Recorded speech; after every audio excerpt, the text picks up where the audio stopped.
அனைவருக்கும் ஸ்தோத்திரம்.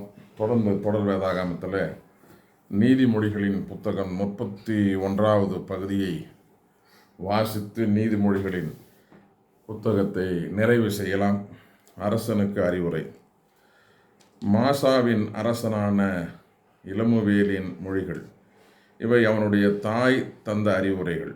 பிள்ளாய், என் வயிற்றில் பிறந்தவனே, என் வேண்டுதலின் பயனாய் கிடைத்த என் பிள்ளாய், நான் சொல்வதை கவனி. உன் வீரியத்தை எல்லாம் பெண்களிடம் செலவழித்து விடாதே. அரசரை அழிப்பவர்களை அணுகாதே. இளமுவேலே கேள். அரசருக்கு குடிப்பழக்கம் இருத்தலாகாது, அது அரசருக்கு அடுத்ததன்று. வெறியூட்டும் மதிவை ஆட்சியாளர் அருந்தலாகாது, அறிந்தினால் சட்டத்தை மறந்து விடுவார்கள். துன்புறுத்தப்படுவோருக்கு நீதி வழங்க தவறுவார்கள். ஆனால் சாகும் தருவாயில் இருப்பவருக்கு மதுவை கொடு, மனமுடைந்த நிலையில் இருப்பவருக்கு திராட்சரசத்தை கொடு. அவர்கள் குடித்து தங்கள் வறுமையை மறக்கட்டும், தங்கள் துன்பத்தை நினையாதிருக்கட்டும். பேச தெரியாதவர் சார்பாக பேசு, திக்கற்றவர்கள் எல்லாருடைய உரிமைகளுக்காகவும் போராடு. அவர்கள் சார்பாக பேசி நியாயமான தீர்ப்பை வழங்கு. எளியோருக்கு வறியோருக்கும் நீதி வழங்கு. நல்ல மனையாள். திறமை வாய்ந்த மனதிடமுள்ள மனைவியாளை காண்பது மிக மிக அரிது. அவள் பவளத்தை விட பெருமதிப்புள்ளவள். அவருடைய கணவன் அவளை மனமாற நம்புகிறான். அவளால் அவனுக்கு நலமும் வளமும் பெருகும். அவள் தன் வாழ்நாள் முழுவதும் அவனுக்கு நல்லதையே செய்வாள், ஒரு நாளும் தீங்கு நினையாள். கம்பளி, சணல் ஆகிய பொருள்களை தானே தேடி உணர்வாள். தன் வேலை அனைத்தையும் விருப்பமுடன் தானே செய்வாள். அவளை ஒரு வணிக கப்பலுக்கு ஒப்பிடலாம். அவள் உணவுப் பொருள்களை தொலையிலிருந்து வாங்கி வருவாள். வைகையில் துயில் எழுவாள். வீட்டாருக்கு உணவு சமைப்பாள். வேலைக்காரிகளுக்குரிய வேலைகளை குறிப்பாள். ஒரு நிலத்தை வாங்கும்போது தீர எண்ணி பார்த்து வாங்குவாள்.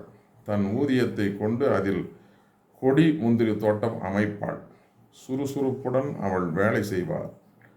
அயர்வின்றி நாள் முழுவதும் ஊக்கம் குன்றாது உழைப்பாள். தன் உழைப்பு நற்பலன் தரும் என்பது அவளுக்கு தெரியும். அவள் தன் வீட்டில் ஏற்றி வைத்த விளக்கு ஒருபோதும் அணையாது.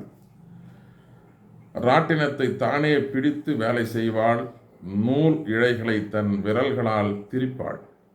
எளியவனுக்கு உதவி செய்ய தன் கையை நீட்டுவாள். வறியவனுக்கு வயிறார உணவளிப்பாள். குளிர்காலத்தில் அவள் வீட்டாரை பற்றிய கவலை அவளுக்கு இராது. ஏனெனில் எல்லாருக்கும் திண்மையான கம்பளி போர்வை உண்டு. தனக்கு வேண்டிய போர்வையை தானே நெய்வாள். அவள் உடுத்துவது பட்டாடையும் பல வண்ண உடைகளுமே.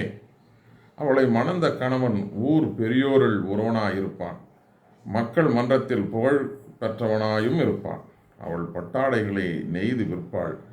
வணிகரிடம் இடுப்பு கச்சைகளை விற்பனை செய்வாள். அவள் ஆற்றலையும் பெருமையையும் அணிகலனாக கொண்டவள். வருங்காலத்தை கவலையின்றி எதிர்நோக்கி இருப்பாள். அவள் பேசும்போது ஞானத்தோடு பேசுவாள். அன்போடு அறிவுரை கூறுவாள். தன் இல்லத்தின் அலுவல்களில் கண்ணும் கருத்துமாயிருப்பாள்.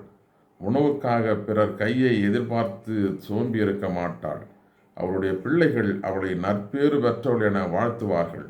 அவருடைய கணவன் அவளை மனமாற புகழ்வான். திறமை வாய்ந்த பெண்கள் பலர் உண்டு. அவர்கள் அனைவரிலும் சிறந்தவள் நீயே என்று அவன் சொல்வான்.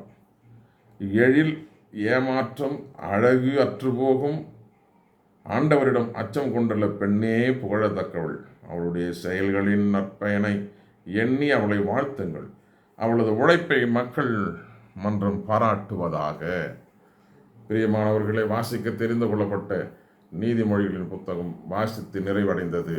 கடவுளுக்கு மகிமையும் மாட்சிமையும் சதா காலம் உண்டாகட்டும். தொடர்ந்து தொடர் வேதாகமத்தில் இணைந்திருங்கள். நாளைய தினத்தில் சபை உரையாளர்கள் என்கின்ற பிரசங்கி புத்தகத்தை நாம் தொடர்ந்து வாசிக்கலாம். கடவுளுக்கு மகிமையும் மாட்சிமையும் சதா காலம் உண்டாகட்டும். ஆமென்.